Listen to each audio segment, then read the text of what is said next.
Hello all. One quick chat. I've got a Space Invader up here. What are you doing, Paddy? What are you doing? Get out of here. Hello, what's going on out there?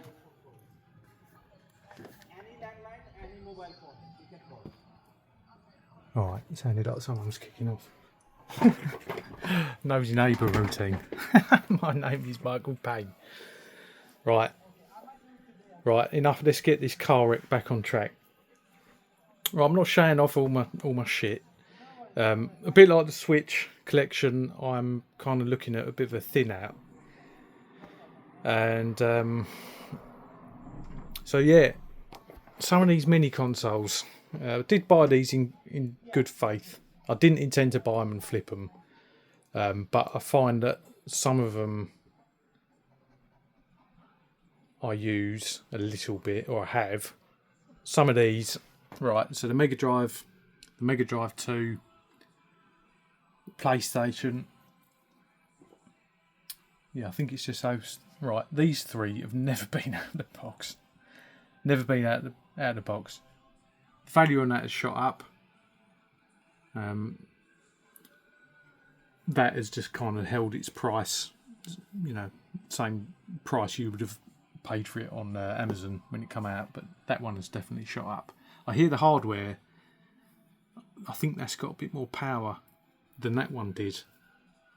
So when that is eventually hacked, that could be the more desirable of the two machines. But yeah, looked on Amazon this morning, and I've seen a couple of in similar condition, like unopened, and they're selling for like $270.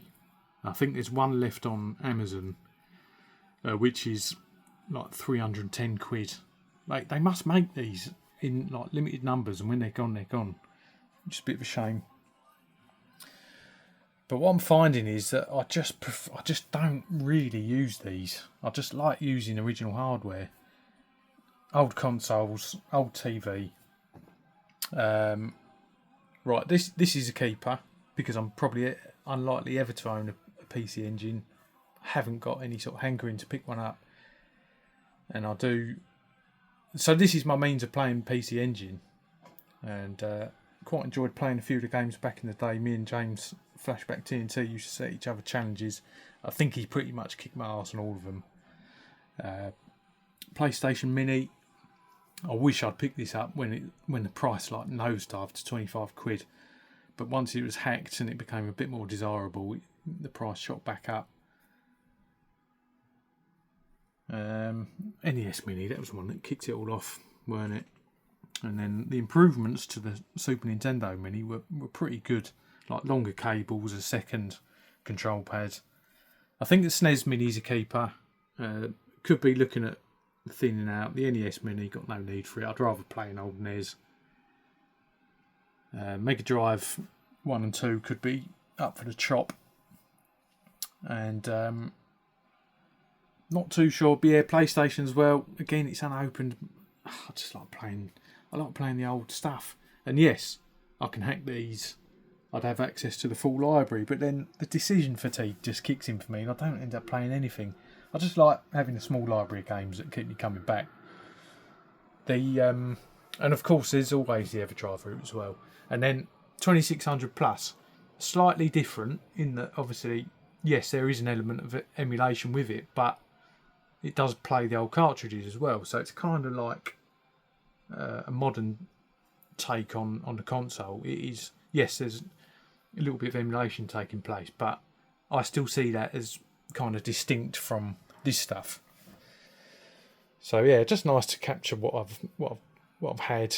Some of it might be moving on, but for me, there's no substitute for playing the original hardware. And having done a bit of reading on Reddit, like there is a little bit of debate about whether these, like, how good the emulation actually is on some of these machines. I suppose another route is to go with the EverDrive and actually still use the consoles. You know, as it stands, I've got space for two consoles to be set up. Then I've got a couple of shelves of tubs, essentially. So that houses the primary controller, the power supply, and the TV connection. Typically, the consoles are a little bit too big to fit inside the boxes, so they sit on top. A little towel on them, keep the dust off. Gap there, Super Nintendo, that's downstairs at the minute with a little 14-inch CRT. And then spinning round, I've got space for 2 set up at a time. So at the moment it's the obviously the NES and the PlayStation, and then while I've got a console set up, I will dip in and out of games that I've got for that library, knowing full well that when I want to play something else, this is getting boxed up. It just focuses my mind a little bit more, and I just find that I play by eliminating the decision fatigue of having systems full of ROMs. And yeah, you can leave them stock, but I'm just finding that I'm getting as much. It's almost like I'm getting as much of a kick for setting up an old machine on an old TV and playing old hardware. I'm getting as much from the process of doing that as I am from actually playing the game. If it was purely about the game, then you could argue it doesn't matter how you play it. Of course, there's a place for emulation. I'd love to have. At some point, I will have access to something that I can sit and play, like main emulation, so I can play the old arcade games and whatever. But at the minute, like this stuff, generally speaking, ain't really doing it for me. Lucky enough to have it. People are after this stuff, and I got it when it came. I got them all when they came out. Like I say, in good faith that I was gonna play them and enjoy them, and it was never about flipping them. But how long do I sit on this stuff, particularly when a few of these have never come out of the box? You know, thinking maybe reinvest it, move it on, reinvest it in stuff I want. But having said that, like the Switch video, it's nice to look back, and because this is probably as much as I'm ever going to have.